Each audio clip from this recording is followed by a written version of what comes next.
형제가 잠을 못 자가지고 얼굴이 많이 부었네요. 예, 많이 웃죠. 그러면서도 이 요한계시록 계속 배우려는 저 열정. 이걸 배워야 됩니다. 복습은 하셨나요? 복습이요? 네. 어떻게 했죠? 하긴 한 것 같은데 기억이 안 나네요. 표를 탁 찌르면 어떡해. 에이. 네.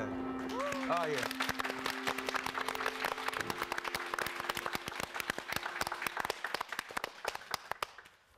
아, 잘 지냈어요? 네. 이제 복수들 다 했죠?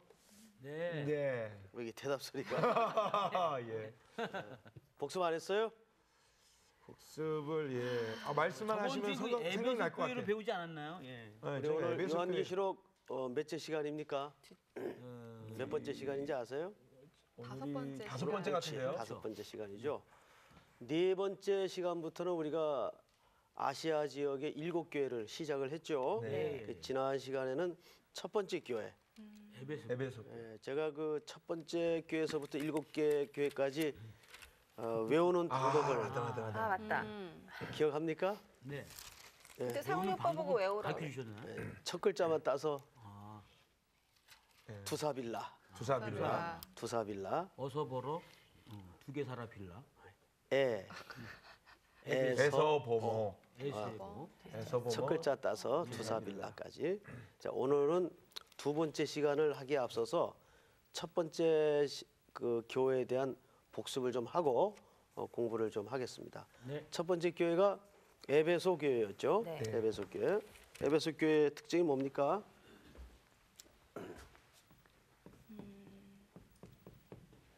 에베소. 에베소. 머리가 갑자기 하얘집니까? 처음 사랑을 버렸다 그것만 생각나요. 처음 사랑을 버렸다. 책망. 우선 나눠서 한번 생각해 봅시다. 칭찬이 뭐였어요? 칭찬은요. 그 이렇게 네. 교회 안에 음. 그 이상한 세력들을 이게 잘 골라낸 거. 그러니까 거짓. 진리에 대한 맞아요. 사수. 예. 그렇게. 기억나죠? 예. 네. 진리에 굉장히 그 창념했던 교회였다. 기억납니까? 네. 반면에 너무 진리하다 보니까 무슨 현상이 나타났어요? 첫사랑을 버렸죠. 사랑이. 예. 사랑을 상실한. 그래서 진리는 좋은데 이 진리의 진짜 의미를 놓친 채 사람들을 정죄하고 네. 구분하고 하는 일들을 하기 시작했죠. 그래서 사랑을 버린 이런 좀 모순에 빠진 교회였습니다. 이것이 에베소 교회가 칭찬과 함께 가졌던 또 책망의 한 부분이었어요. 이제 에베소 두 번째 교회는 이제 오늘 공부할 내용인데 우선 성경을 좀 한번 같이 우리 교독에서 읽고 네. 시작하십시다. 오늘의 말씀 요한계시록 5강 죽도록 충성하라. 송태근 목사님 시작해 주세요. 2장을 좀 볼까요? 8절. 누구서부터 읽냐면 우리 김상훈 학생부터 한번. 네. 서문화 교회의 사자에게 편지하라. 처음이며 마지막이요 죽었다가 살아나신 이가 이르시되 내가 내 환난과 궁핍을 알거니와 실상은 내가 부요한 자니라. 자칭 유대인이라 하는 자들의 비방도 알거니와 실상은 유대인이 아니요 사탄의 회당이라. 너는 장차 받을 고난을 두려워하지 말라. 볼지어다 마귀가 장차 너희 가운데에서 몇 사람을 옥에 던져 시험을 받게 하리니 너희가 10일 동안 환난을 받으리라. 내가 죽도록 충성하라. 그리하면 내가 생명의 멸관을 내게 주리라. 귀 있는 자는 성령이 교회들에게 하시는 말씀을 들을지어다. 이기는 자는 둘째 사망의 해를 받지 아니하리라. 아멘. 네. 오늘 11절까지가 본문 전체입니다. 그리고 서문화 교회에 대한 이야기이기도 하고요. 우선 서문화 교회는 그 서문화라는 그 이름 뜻이 뭐냐면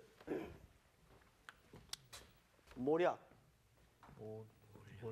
모략 또는 쓰다 이런 의미를 담은 교회입니다. 우리 모략 어디서 많이 봤죠? 동방박사. 예, 동방박사가 죠. 예수님의 탄생에 동방박사들이 가져왔던 예물 중에 하나가 이 모략이었어요. 예. 이 모략은 혹시 기억납니까? 용례가 뭐였어요? 사람 죽을 때 예. 그렇죠. 장사 지낼 예. 그 교회 이름이 상징하는 것처럼 모략이라는 의미가 있으면서 또한 쓰다라는 의미가 있어요. 그래서 이 이름 때문에 그랬는지는 모르겠으나 이 서문학교회가 갖는 전체적인 그 스케치가 뭐냐면 늘 그 고난과 환란의 대명사 교회였습니다. 아주 핍박과 어려움이 많았던 교회 중에 하나입니다. 그런데 여러분 그 혹시 그 외국에 여행을 하거나 또 우리나라에도 그 이름을 이렇게 가만히 이제 새겨 보면 서문학교회라는 이름을 가진 교회들이 들어 있죠. 예, 있습니다. 전국의 이 교회 주소록을 찾아보면 빌라델비아 교회 또 뭐 서문학교회 이런 이름들이 있습니다. 이 서문화는 아주 중요한 특징 하나가 책망이 없었던 교회예요. 책망이 없었어요. 유일하게요. 아닙니다. 한 교회가 또 있는데 그건 이제 공부하면서 나누기로 하고 네. 책망이 없었던 교회. 다른 교회는 칭찬도 있었으면서 책망이 함께 있었던 교회였으나 이 서문학교회는 책망이 유일하게 없었던 교회입니다. 그래서 모든 교회들이 이 서문학교회를 사실 흠모하고 또 추억하면서 담기를 원하지만은 그렇게 생각해서 서문학교회를 좋아하는데 그 내용을 들어가 보면 그게 그렇게 쉽게 닮아질 수 있는 내용이 아닙니다. 이 교회가 직면했던 당시의 상황과 여러 정황을 들여다보면 그래서 오늘 그 부분을 여러분들하고 좀 공부를 하겠는데요. 우선 이 서문화가 위치한 이 위치를 좀 생각을 해보겠습니다. 첫 번째 특징이 뭐냐면 서문학교회는 로마 황제의 숭배가 최초로 시작된 도시입니다.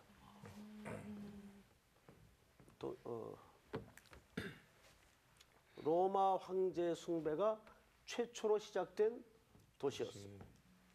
이걸 여러분들이 머릿속에 입력을 해두시기 바랍니다. 그리고 그러다 보니까 이 도시의 면면이 굉장히 화려했어요. 화려한 도시였고 여기에는 많은 그 예술가들이 디자이너들이 살고 있었기 때문에 도시 건축물들이 굉장히 아름다웠습니다. 그리고 과학과 의술이 발달한 굉장한 도시였어요. 이때 당시 인구가 한 고대 시대인데도 불구하고 10만 이상, 상당히 큰 도시입니다. 그 정도면 10만 이상이 살고 있던 도시였습니다. 그런데 여기에 이제 황제 숭배를 위한 신전이 세워집니다. 여기에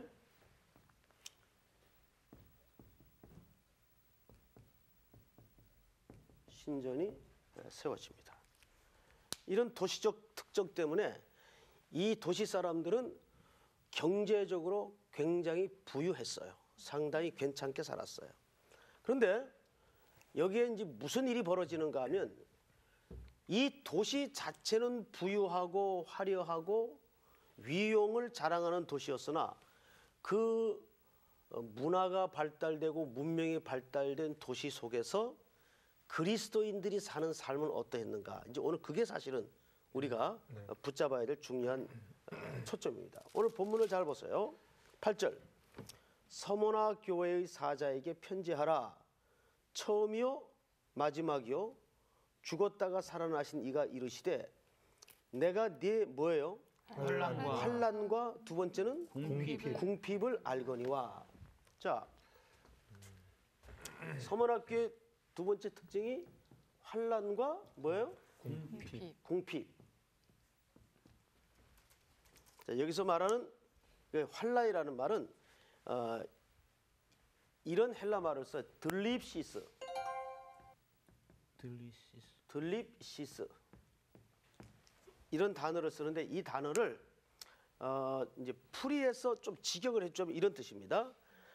큰 돌에 짓눌려서 이렇게 찌그러지는 상태. 여러분 그 깡통 같은 거 이렇게 있으면 큰 바위로 한번 이렇게 찍으면은 그 찌그러지는 모습 네네. 많이들 이제 보죠. 우리의 삶이 만약에 그런 정황을 맞는다면 그게 얼마나 감내하기 어려운 상황이겠는가 한번 상상을 해보세요.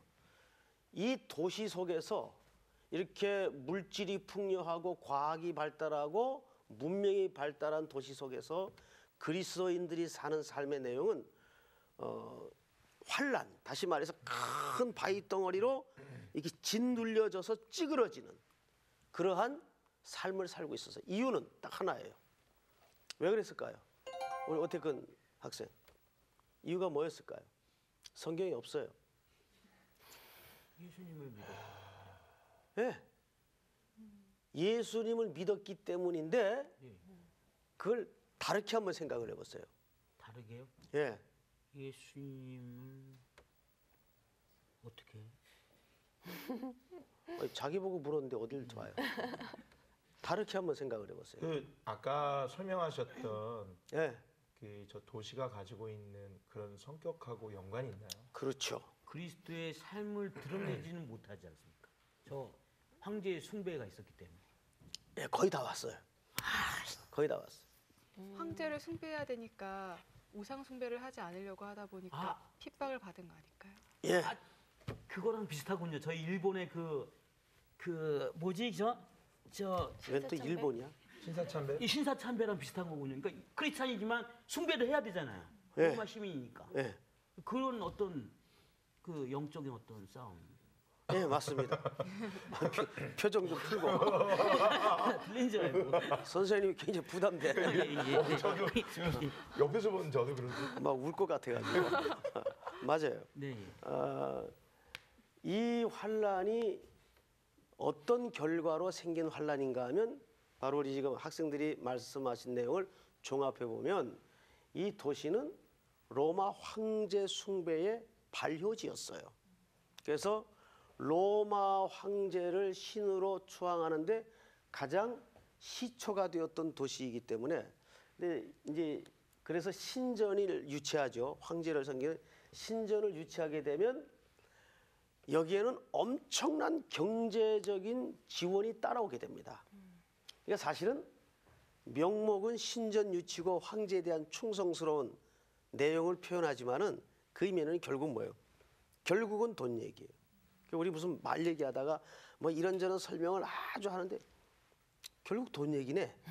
이렇게 끝날 때가 많죠. 이 세상에 밑바탕의 철학이 그래요. 네. 그러니까 이 만몬의 신이라는 위력이요, 굉장한 위력입니다. 이때도 마찬가지였어요. 황제 숭배는 사실상 명분이고 그 이면에는 그 도시의 신전이 유치되면 거기에서 생성되는 경제적인 이익은 엄청났습니다. 뭐 예를 들어서 오늘날에도 우리가 올림픽, 월드컵 유치하려고 나라마다 그냥 총력전을 하지 않습니까? 왜 그래요? 이권이 있기 때문에. 그럼요. 거기엔 경제적인 이익이 따라오기 때문에 엄청난 부가가치가 발생하거든요. 그런 겁니다. 자, 그런데 문제는 뭐냐면 그래서 도시 사람들이 그런 이익의 달콤한 열매 때문에 아무 생각 없이 황제에게 숭배하는 일을 스스럼 없이 했습니다. 그런데도 불구하고 그리스도인들은 그것을 하지 않았어요. 거기에 따른 결과는 뭐냐면 환란과 궁핍이었어요. 이 들립시스라는 말은 그런 그 큰 바위 덩어리가 진둘려지는 그런 경제적인 압박을 당했다 그 말이죠. 조금 더 이제 리얼하게 구체적으로 조금 이따 설명이 나옵니다. 그 실상이 당시 그 도시에서 어떤 구조로 그리스도인들을 옥죄었는가 이제 그게 나옵니다. 그다음에 환란과 또 뭐라 그랬어요? 궁핍. 궁핍이다 그랬어요. 궁핍. 이 궁핍이라는 말은요. 성경에는 크게는 네 가지로 궁핍을 얘기합니다. 가난을 얘기할 때. 근데 이제 오늘 우리가 네 가지를 다 설명할 수 없고 크게 두 가지로, 네 가지 중에서 두 가지로 압축을 하자면 여기서 말하는 궁핍이라는 것은 푸토코스라는 단어를 써요.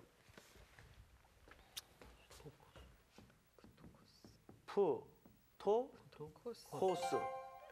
그다음에 또 하나 궁핍이 페니아라는 단어를 쓰는데 오늘 여기에서 사용된 궁핍이라는 단어는 한번 따라서 하십시다, 학생들. 푸토코스. 부터코스, 그다음에 페니아. 페니아, 크게 이제 가난을 말할 때 두 가지를 설명을 해요. 그러면 푸토코스와 페니아는 어떤 차이가 있느냐? 페니아는 일단 낫을 쓰고 나면 남는 게 없다. 이 정도의 가난을 얘기합니다. 그러니까 이거는 말하자면 우리가 생활비가 있고 생계비가 있고 생계비보다 더 못한 게 뭐예요? 네, 생존비가 생존비. 맞죠? 네. 과부의 가난한 두렙돈, 거기서 그 가난하이라는 말이 바로 푸토코스라는 단어를 썼어요. 이 말은 뭐냐면 오늘 그 두렙돈을 드리고 나면 당장 굶어요. 그러니까 생존이 안 되는 상황을 얘기해요. 그러니까 이 서문학교의 성도들의 궁핍의 상태가 어느 정도였는가 하면 페니아 정도가 아니라 푸토코스. 그러니까 말하자면 생존이 어려울 정도로 기가 막혔습니다. 자, 그러면 어떻게 그 당시 로마 제국하에서 로마 정부가 또 이 서머나 도시의 그 행정 조직이 이루어졌는가? 길드라는 조합이 있어요. 길드. 혹시 이런 말 들어보셨나요? 네. 이 길드가 뭐냐면 상인조합입니다. 상인조합. 글자 알아보겠죠? 네. 예. 이제 워낙 익숙해지셔서. 네. 예. 자, 상인조합인데 이 조합에 들어가야 그 도시에서 서로 장사를 해먹을 수가 있어요. 근데 이 조합에는 자격 조건이 있습니다. 당연히 뭐겠어요? 그 로마 황제를 숭배하는. 맞습니다. 로마 황제에게 숭배한 자만이 이 상인조합의 회원 자격권을 부여하게 됩니다. 그래서 거기에는 각종 감면 세택이라든지 그 도시가 제공하는 장사하는 데 필요한 모든 유틸리티가 다 거기에 따라붙게 됩니다. 그런데 만약에 이 상인조합의 길드 조합의 멤버십으로 들어가지 못할 경우에는 어떤 경제 활동도 못하게 돼 있어요. 그러니까 아주 뭐 물리적으로 못한다 이렇게 만드는 게 아니라 그 도시 시스템을 그렇게 만드는 거예요. 그래서 이 길드 조합에 들어가지 못하면 경제 활동이 안 되도록 돼 있어요. 예를 들어서 이제 이런 거죠. 현금은 유통하지 않고 카드로만 결제한다고 사회 시스템이 돼 있을 때 카드 발급을 안 해주는 거예요. 쉽게 얘기하면. 그 정도로 경제 시스템을 만드는 거예요. 그러니까 황제에게 숭배하지 않을 경우에는 목숨 건 매일매일의 궁핍과 환란이 예견된 삶을 살아갈 수밖에 없는 겁니다. 그러니까 여러분 우리나라가 일제 때 가장 그 민족적으로 교회적으로 교회사적으로 큰 죄를 졌던 죄악 중에 하나가 뭐였어요? 신사참배였어요. 자, 우리는 그 후대에 태어나서 역사의 기록만 보고 신사참배 이럴 수가 있느냐 개탄하고 분개하겠지만은 여러분 그게 그렇게 간단한 문제가 아니었어요. 만약에 저나 여러분들이 그 시대로 뛰어들어가서 그 시대를 살았다고 한번 생각을 해볼 때 그렇게 아무나 쉽게 말할 수 있는 게 아닙니다. 일제가 얼마나 잔인하게 그것을 하지 않으면은 그 당시 시대상 속에서 살 수 없도록 만들었는가를 그 내용들을 들여다보면요. 우리가 그렇게 어떻게 우리 선배들이 그럴 수가 있었냐 이렇게 쉽게 얘기 못합니다. 문헌만 봐도 이 상상력을 동원해서 생각을 해보면 야 정말 나라도 세끼 밥 앞에 그럴 수밖에 없었겠다. 이런 도의가 저절로 되어지는 거예요. 그런데 이 당시 서머나 도시의 그리스도인들은 그 이상의 어려움 속에서 살았단 말이죠. 그래서 오늘 성경을 보시면 자 9절을 우리 한번 백원경 학생 한번 읽어보세요.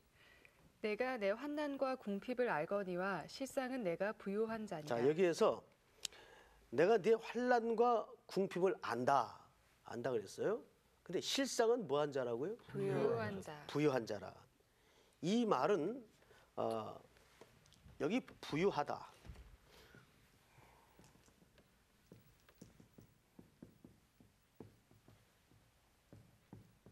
플로시오스 이렇게 되어 있는데 제가 이제 이렇게 원문을 여러분들에게 참고로 말씀을 드리는 것은 번역 성경에는 원문의 뜻을 그대로 드러내질 않고 우리 개념으로 그냥 뭉뚱그려서 번역을 할 수밖에 없었던 단어들이 많았습니다. 그래서 아까 우리가 궁핍에 대한 단어도 보면은 헬라 말에는 정확히 그 단계가 구분이 되어 있는데 우리 한글로 어차피 번역 성경을 보다 보니까 궁핍은 궁핍이고 가난은 가난 같은데 이게 어느 정도 심각한 상황인지 레벨이 구분이 잘 돼야 안 돼요. 안 된단 말이에요. 그죠? 예, 그래서 자꾸 제가 이제 잘난 체 하려고 원문을 말하는 게 아니고 네네. 그런 자세한 설명을 드리기 위해서 원문을 말하는 거니까 이상하게 생각하시면 나쁜 학생입니다. 누가 이상하게 생각합니다. 자, 플로시오스. 네. 부요. 이 부요라는 말은 우리가 생각하는 그런 부요하고 질적으로 다른 단어예요. 예를 들면 내가 네 환난과 궁핍은 안아 네가 실질적으로 부유한 자다. 이 말은 결국 나중에는 이 땅에서 보장된 그런 부귀와 영화를 보장받는다. 그 설명이 아니에요. 여기서 플로시오스라는 단어는 영원히 이어지는 영적인 부여를 얘기합니다. 그러니까 내가 이 땅에서는 환난과 궁핍. 자, 이 땅에서 사람들이 환난과 궁핍을 당하면 제일 길게 당해야 몇 년 당할까요? 제일 길게 당해야 100년. 100년 못 당해요. 그죠? 모세 그 시의 기도대로라면 7, 80년 홀딱 당해도 7, 80년 환난과 궁핍을 당합니다. 근데 플로시오스라는 저 부여는 영원히 잇대어지는 그 하나님의 시간 속에 누릴 영적인 복을 얘기하는 거예요. 오늘 여기서 우리가 생각할 것은 뭐냐면 이건 이 땅에서 겪는 현실이고 근데 이것은 영원히 우리가 누리게 될 현실이에요. 이거는 어떤 상상의 세계가 아니라 이것도 사실은 뭐예요? 영원히 우리가 누리게 될 현실이에요. 그래서 우리는 늘 이 선택 속에서 어느 쪽의 삶의 우선순위와 가치를 중요하게 여기고 살 것인가. 여러분 혹시 이 서머나교회와 연관된 아주 중요하고도 유명한 인물이 한 분 계신데 누구 혹시 기억나는 사람 있어요? 방경림 학생이 뭔가 알 것 같지. 기억이 날 듯 날 듯 안 나네요. 글자만이라도. 글자만이라도 바울? 바울? 직간접적으로 바울도 뭐 연관은 됐겠으나 이 서머나 교회와 직접적인 관련이 있는 역사적 인물이 한 분 계세요. 누굴까요? 바울하고 친하죠. 예. 폴리캅. 네? 폴리카? 폴리캅 기억 못하세요? 화형을 당해서 순교당했던 유명한 감독이죠. 바로 이 서문학교의 인물입니다. 이 서문학교회가 배출한 분이에요. 역사가 요세푸스라는 사람이 쓴 기록이고 폴리캅. 우리 학생들이 교양 과목에 좀 약한 것 같아요. 폴리캅 처음 들어봐요? 아니요. 폴리캅 솔직히 처음 들어봐요. 예전에 들어보는데.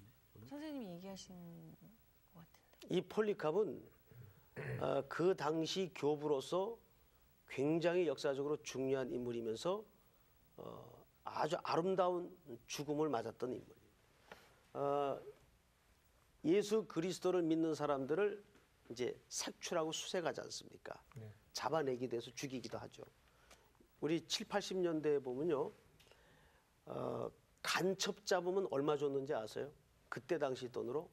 혹시 기억납니까? 30만 원이요? 아니에요. 1,000만 원. 200만 원인가 줬어요. 간첩을 잡으면. 근데 그때 집안 책값이 200만 원이었어요. 그러니까 작은 돈이 아니죠. 오늘 억대 정도 이상 될 겁니다.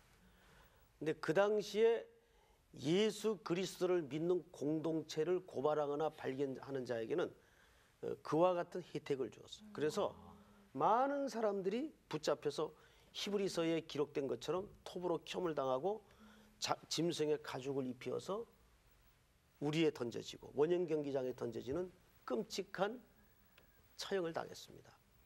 자, 이 폴리캅이 노예 소년의 고발에 의해서 붙잡힙니다. 저 폴리캅이. 근데 그 노예 소년도 매질에 견디다 못해서 실토를 하게 되는 거예요. 그게 체포가 돼요. 이때 로마 군병들에게 체포가 된 폴리캅이 2시간을 달라고 부탁을 합니다. 그래서 워낙 그 사회적으로 저명 인사였기 때문에 2시간의 시간을 줬어요. 2시간 동안 뭘 하나 봤더니 하나님과 기도를 하는 거예요.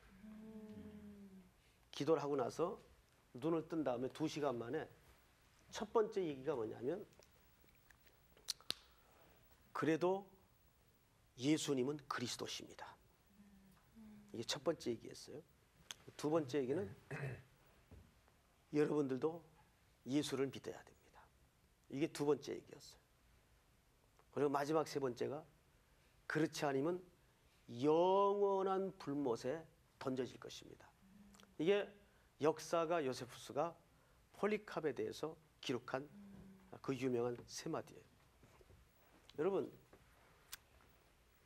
그러자 로마 군병들이 어떤 회유 정책을 썼는가 하면 한 번만 황제에게 주여라고 말하고 그 다음부터 얘기 안 해도 된다. 그러면 살려주겠다. 그랬을 때 폴리캅이 이런 얘기를 해요. 예수님은 86년 동안 내 생에 한 번도 나를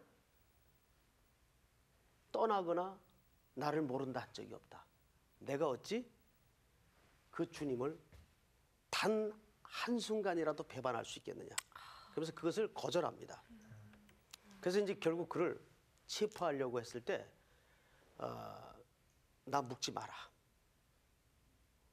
나는 스스로 형장으로 들어가겠다.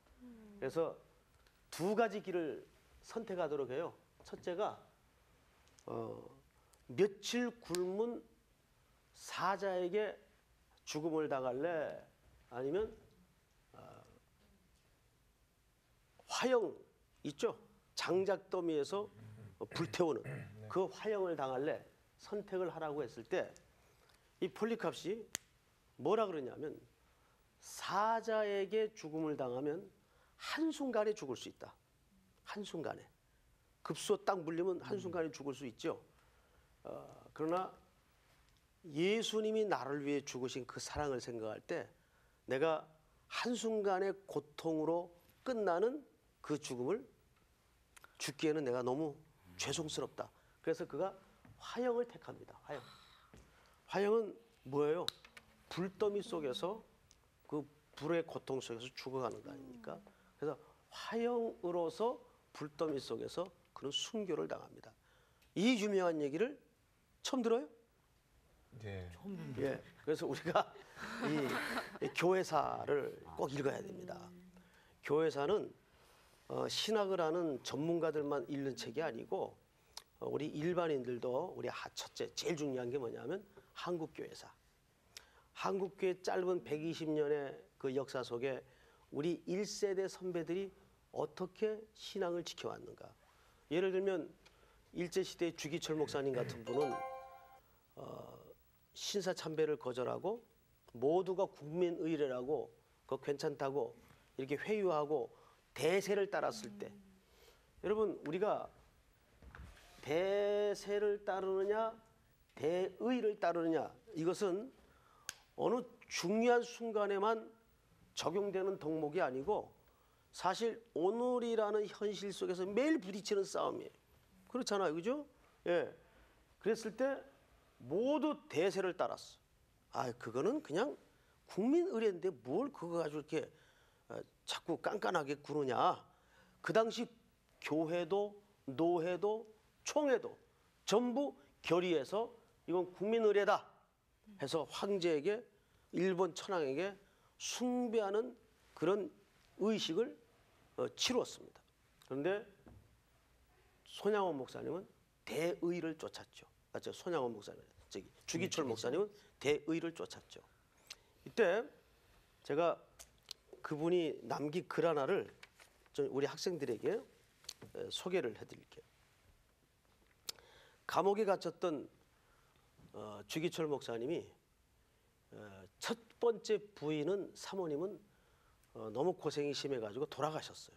재혼한 오정모 사모라는 유명한 사모님이 계신데 그 사모님이 이제 집에 계실 거 아닙니까? 간수장에게 부탁을 해서 집에 홀로 남겨진 사모님에게 편지를 쓴 겁니다. 그 한국 교회사를 읽다가 제가 이 대목을 읽고 참 너무 마음이 이제 찡하고 아픈 적이 있는데 많은 고문을 매질을 당했죠.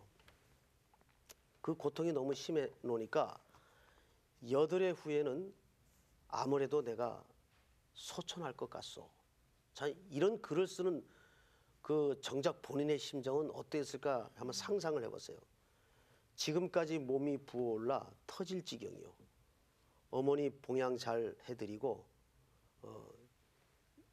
영진이 광조, 이 광조는 그 지금도 살아계시던 장로님이십니다. 주광조 장로님. 그분을 얘기하는 거죠. 잘 부탁하오. 그리고 안태석이라는 간수장에게 이 편지를 사모님에게 이제 전달해 줄 것을 부탁을 했어요. 이 편지를 받아든 오정모 사모님이 그 간수장에게 남긴 얘기예요. 아니, 목사님이 아직까지 가정에 무슨 미련이 남아서 이런 편지를 보냅니까? 어서 당신 갈 길을 가시오. 한국교회 장례가 당신 어깨에 걸려 있는데. 이게 사모님이 간수장에게 부탁한 남편에게 건네는 마지막 마디였어요. 그리고 진달래꽃이 피던 4월 봄날 오후 9시에 주기철 목사님이 이제 순교를 하게 됩니다. 여러분, 그러니까 우리 한국교회가 오늘날 이렇게 열매를 맺고 꽃 피우는 것은 사실 이런 선배들의 순교의 피가 있었기 때문이에요. 그러니까 터툴리안이라는 교부는 유명한 교부인데 이분이 아주 유명한 얘기를 남겼어요. 교회 씨는 순교자의 피에 의해서 자란다. 순교자의 피다. 교회 씨는. 그 말이 역사적으로 굉장히 정확히 맞는 얘기입니다. 그러니까 어느 기독교의 부흥의 현장에 그 부흥이 어느 날 갑자기 일어난 부흥은 절대 없어요. 지금 성교지에서 피 뿌린 순교자들의 그 피가 저는 반드시 언젠가는 부흥의 불꽃으로 피어오를 거라고 확신을 하는 거죠. 그러니까 이런 순교자들의 피가 있었기 때문에 특별히 오늘 우리가 지금 공부하고 있는 이 서문학교에는 바로 그런 순교의 피가 흘려졌던 교회입니다. 우리 이제 마저 좀 들어가서 정리를 하겠습니다. 자, 요한계시록 다시 2장 몇 절을 보시냐면 9절 하반절을 보시면 이런 얘기가 있어요. 9절 하반절에 부유한 자니라. 그 다음에를 우리 방경림 학생 한번 읽어보세요. 네, 자칭 유대인이라 하는 자들의 비방도 알거니와 실상은 유대인이 아니요 사탄의 회당이라. 이건 무슨 얘기냐면 그러나 그 안에는 또 이제 섬어나 도시 안에는 흩어져 있던 디아스포라들 중에 유대인들이 있었어요. 근데 사실 그리스도인들을 가장 힘들게 했던 존재들이 유대인. 하나님의 자녀라고 일컫는 자칭 유대인들이었어요. 그들은 복음을 혈통적으로 이해한 사람들이죠. 우리는 아브라함의 자손이다. 그래서 우리는 이게 오늘날에도 우리 신앙생활을 오래 한 기독교인들일수록 조심해야 될 부분이 뭐냐면 내가 틀렸을 거라고는 꿈에도 생각을 못하는 거예요. 이때 유대인들이 그랬어요. 이때 유대인들이. 근데 교회 안에도 이런 자칭 유대인들이 있단 말이에요. 이 당시 기독교인들을 가장 괴롭히고 힘들게 하고 고발하고 어려움을 줬던 대상자들이 사실은 형제들이라고 할 수 있는 이 유대인들이 가장 힘들게 한 존재들이었습니다. 그 다음 절을 읽어보세요. 10절. 저기 우리 오태근 학생. 너는 장차 받을 고난을 두려워하지 말라. 볼지어다 마귀가 장차 너희 가운데서 몇 사람을 옥에 던져 시험을 받게 하리니 너희가 10일 동안 환난을 받으리라. 내가 죽도록 충성하라. 그리하면 내가 생명의 면류관을 내게 주리라. 예, 거기 이제 우리가 오늘 공부 내용 중에서 조금 이제 해석이 필요하고 조금 어려운 대목이 나오는데 여기 예, 뭐 의문점 없어요? 이 부분 10일 일단 동안이라는 동안이죠. 게 왜 하필이면 그렇죠. 10일의 의미가 그 질문이 나와야 공부를 정신 차리고 하고 있는 학생이에요.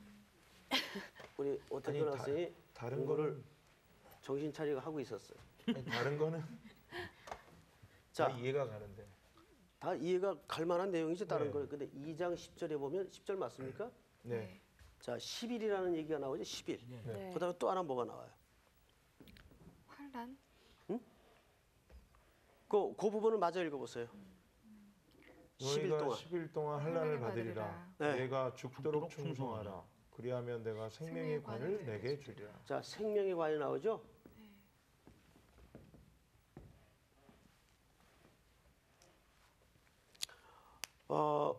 우리가 요한계시록을 공부할 때 서론 시간에 그래서 서론을 잘 공부한 학생들하고 안 학생들하고의 안 한 학생들하고의 차이가 어디서 나타나냐면 이제 이런 걸 해석할 때 나타나는 거예요. 계시록은 요한계시록은 문학 작품이라 그랬어요. 그러니까 문학의 형식을 빌려서 쓴 작품인데 무슨 문학이라 그랬어요? 묵시문학. 그렇죠. 기억나죠? 네. 묵시 문학 작품이라 그랬어요. 그래서 요한계시록의 내용 속에는 문학적인 표현이 많아요. 특별히 묵시 문학적인 표현이 많은데 그 묵시 문학의 배경이 뭐예요? 구약 성경이에요. 예. 구약의 다니엘서, 에스겔서, 특별히 이사야서 이런 책들이 묵시 문학의 형태로 돼 있단 말이죠. 특별히 묵시 문학은 구속을 얘기하거나 종말을 얘기할 때 묵시 문학의 형태로 기록을 한단 말이죠. 자, 그러면 이 10일이라는 말이 무슨 뜻이냐면 문학적 표현입니다. 그러니까 이 말을 너무 이 잣구에 매달려 가지고 10일 이 계산을 어떻게 해야 10일이 나올까? 이래서 이걸 자꾸 또 이상하게 막 엮어내면 안 돼요. 10일이라는 표현은 제한된 짧은 뭐예요? 텀. 예? 무슨 말인지 알겠죠?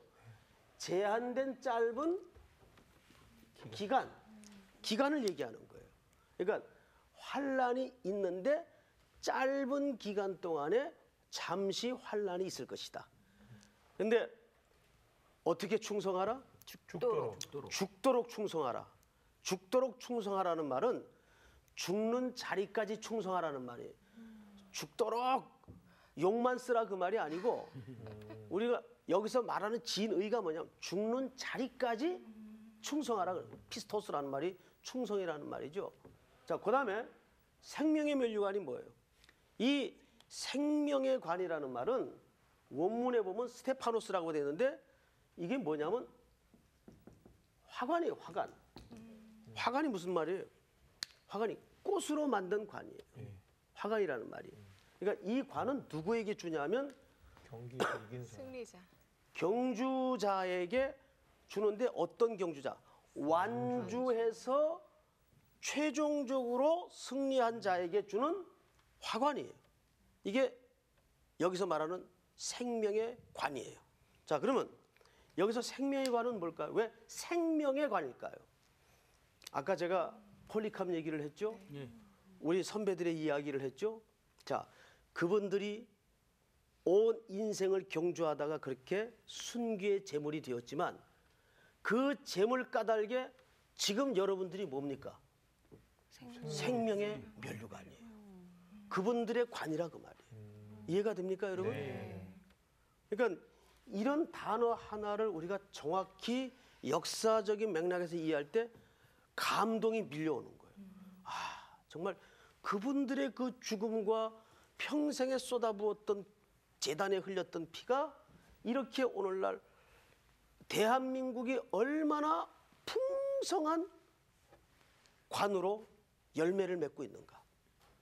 아멘? 아멘. 네, 이것이 오늘 이 서문학교에 아니 이 시대를 사는 그리스도인들에게 약속한 내용이다 그 말이죠. 자, 오늘은 시간이 거의 다 됐는데 혹시 공부한 내용 중에 뭐 모르는 부분이 있거나 또 질문 사항이 있으면은 질문하십시오. 11절에 그 네, 질문해도 될까요?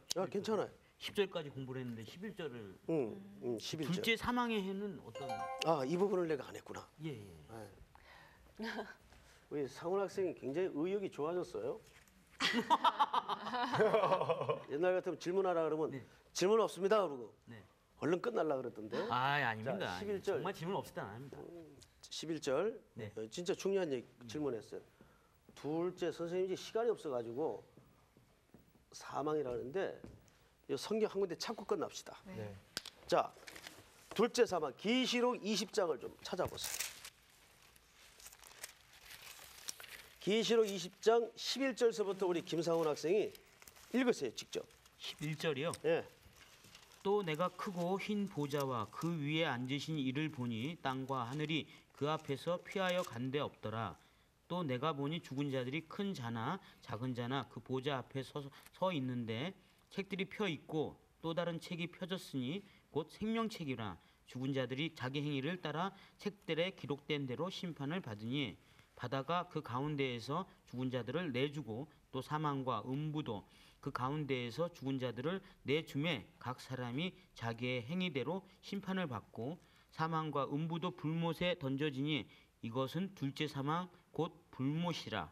자 보세요. 누구인지 거기 둘째 사망이 나옵니까 안 나옵니까? 나오는데요. 네. 자, 이 둘째 사망은 그러니까 저희들에게 해당하는 거예요. 그리스도 밖에 있는 자들에게 해당되는 거예요. 밖에 그렇습니다. 그러니까 우리는 누구나 다 죄값으로 한 번 죽죠. 이거를 끝내야 새로운 영원한 세계로 들어갈 수가 있기 때문에 죽어요. 죽는데 두 번 죽는 존재들이 있는데 그게 뭐냐면 영원한 불못으로 들어가는 존재들이 두 번 죽는 거예요. 그러니까 그 둘째 사망은 저하고 어린 양의 피로 대속함을 받은 우리는 아무 상관이 없는 내용입니다. 그러니까 제가 서론 시간에 여러분들에게 드린 말씀이 있죠. 계시록은 예수 그리스도께서 택한 자들에게는 사랑의 연서요. 이것은 이런 심판 또는 불못 이런 용어는 누구에게만 해당되는 이야기다? 그리스도 밖에 있는 자들에게 해당되는 이야기이기 때문에 우리가 남아있는 시간 동안 더 그리스도의 복음을 힘있게 증거하고 나누고 전파해야 될 책임이 또한 우리에게 있다는 얘기예요. 아멘. 네. 자, 오늘 공부는 여기서 끝. 감사합니다.